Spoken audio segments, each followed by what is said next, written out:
Well, what I did was I took out the two really big shims that I had, homemade shims I had in there, which are actually over 30 thousandths each. And I just left the two pieces of shim stock in there. Actually, you can actually see this feels like it's tightened down, and I can move these shims, so this isn't even closing up. And I've got that pretty darn tight. Of course, it doesn't help that these screws are really old and they're starting to cam out. This is the largest screwdriver I have to fit it, so but I don't think that's going to tighten down any more than it is already. Yeah, that ain't going to tighten down, so I got to have something in there. It's because it's definitely tighter than it was. I had to tighten the belt quite a bit just to get it to dry. Watch when I shut it off. See how much quicker it stops, comes to a stop. So there's a lot more drag on it right now. So where I've got it right now obviously isn't going to work. And just for the heck of it, I checked, and I could still wiggle this. I could still move this 1,000. So that's not the answer. That's not going to be the right track. Alright, so here's the skinny. When I put the two little shims, which are actually measure about 6 thousandths or 7 thousandths together, in there, then this gap doesn't even close down far enough to actually squeeze them in there. So I need something thicker than that. I had tried, what I had in there when I started this whole thing was I had this big shim in there with those two pieces. So I took the two little pieces out and just left this big shim in there. This was big enough so that you could tighten down onto it. Problem is, then I still had what appeared to be too much play. This doesn't have a very uniform thickness because it's not true shim material. Actually, it looks like it's pretty good. Pretty consistently, yeah, 36 thousandths. That's pretty darn thick. So what I need something less thick than this. So I got my good old friend the aluminum flashing here. I don't really care to use the aluminum, but it's what I have. And that's going to burr on the edge there, but if I measure it, it's about 10 or 11 thousandths. And I can actually stick this in here right now. But maybe this combined with the two small ones, you know, the little 2-3 thousandths shims stacked together, maybe that as a grouping might work. I'm just going to double check to see if I have anything else that I can use. Okay, I did find a little piece of brass shim stock. That's 7 thousandths. I got my aluminum. That's 10 thousandths. So together that makes 17. And then I've got my my other really thin pieces that I can double up. So I should be able to get about 20 thousandths total out of that when I put it all together. My spacers that I have now decided are too thick are measuring at around 35 thousandths. So that should be a significant tightening up of those bearing caps. Let's see what happens. Okay, after I tried that last pack there with the new brass shims added in, which was the aluminum shim 10 thousandths, brass shim 7 thousandths, and the two other really thin shims, you know, probably around 20 thousandths there. I couldn't get the caps to tighten down far enough for the ones on the back to even not be loose, so I knew I was way off. So I added another brass shim on the front and the back, so another 7 thousandths, so I'm probably around 27 thousandths. Now I can tighten down the cap enough so that the shims are not moving freely. So I know I'm actually bearing on the shims now, which is good.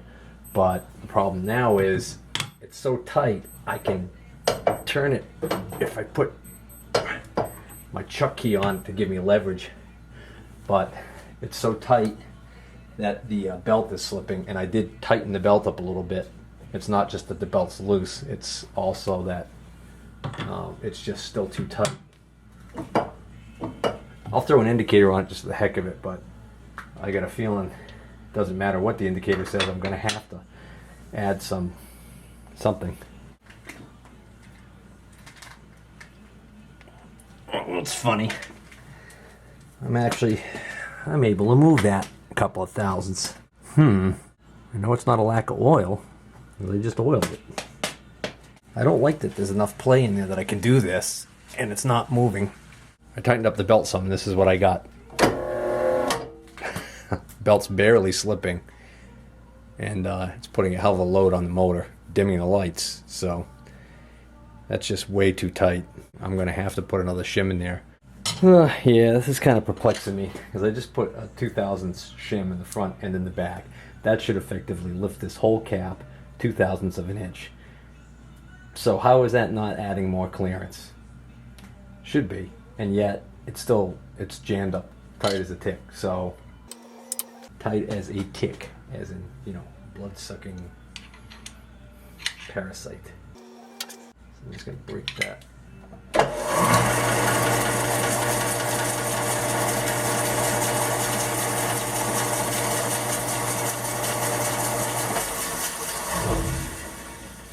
What is that noise? It's horrible.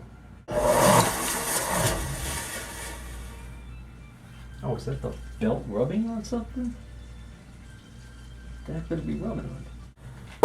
There's something rubbing in here. What the hell?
Whew.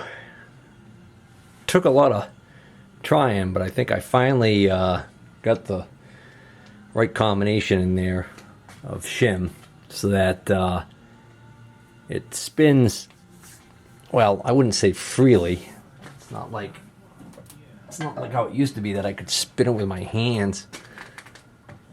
Problem is, every time I try and loosen it up more so it spins freely, see, that's not bad.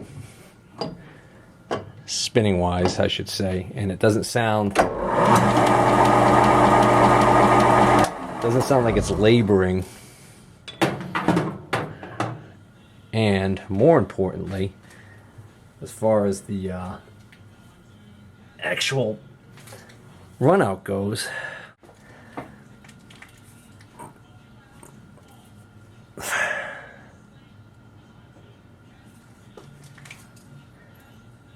don't tell me it's too tight now.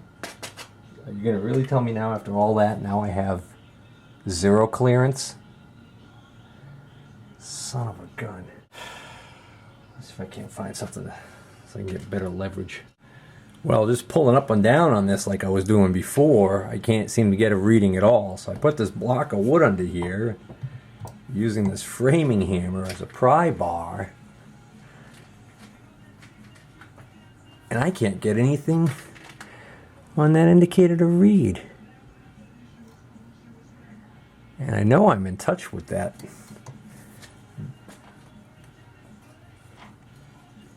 God, what lucky if there's half a thousandth there.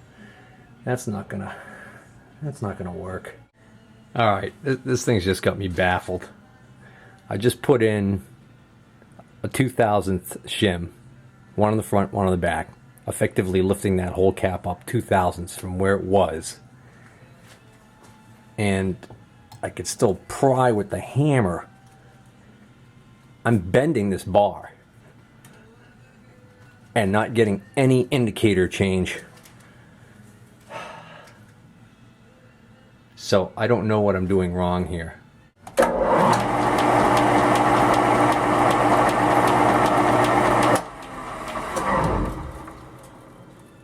I'll tell you another thing. Right now, not only does it sound good, but I just noticed that indicator isn't even bouncing when I'm running it now.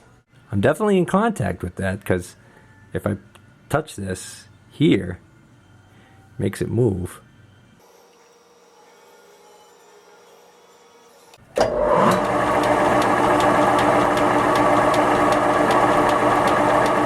That's like half a thousandth run out, if that. Matter of fact, that tiny bit of bouncing right there could be accounted for by just roughness on this collar. And yet, try and pry on the bar and get any deflection. Nothing.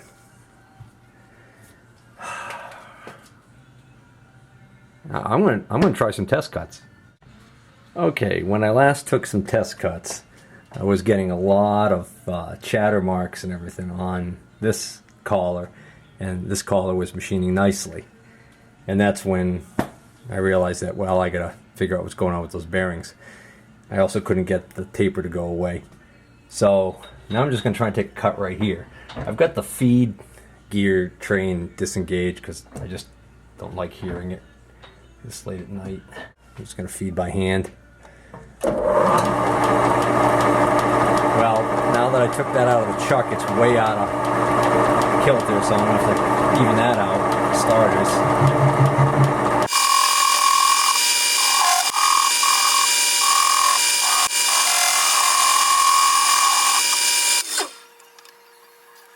This just seems way out of whack.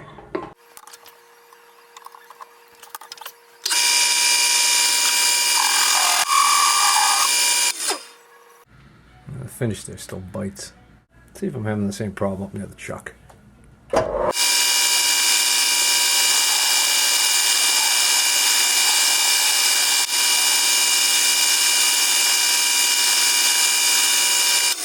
Just for the heck of it, let's measure that. Well, I tried like heck to do that test with that piece of steel that I had in there, and I don't know whether or not I was just having a trouble with a cutter, didn't want to cut, it was rubbing too much when it was out here, or it was deflecting the whole rod too much because I was too far out from the face of the chuck without having a brain fart here, without a live center to support it in the tailstock, unsupported. So I found this piece that I have here. This piece is machined really smooth. I don't know what this was originally, but I put it in the chuck and I've got it so that it's running really true.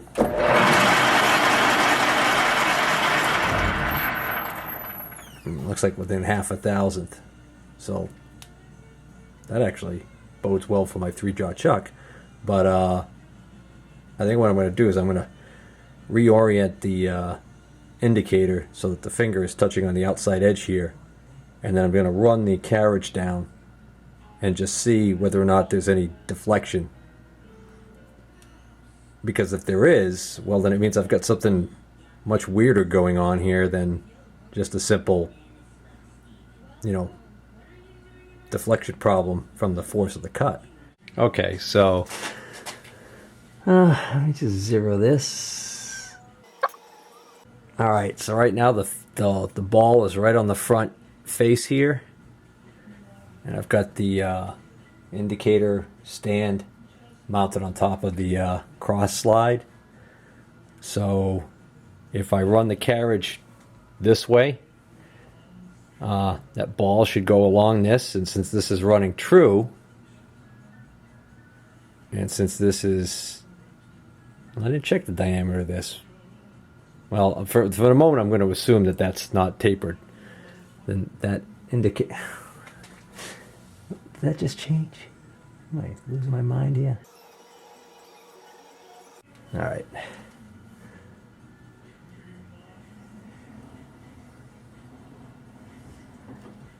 Son of a gun.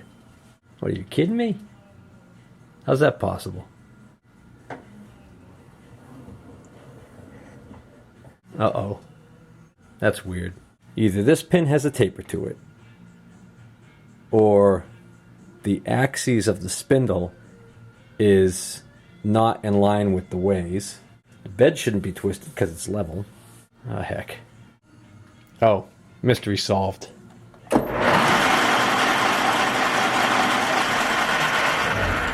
It's not running true out here. So the mistake I made was when I indicated on the top and said, oh, it's running true, I checked it here near the chuck jaws, and then as you move away from the chuck jaws, it's not. So that kind of negates that whole test.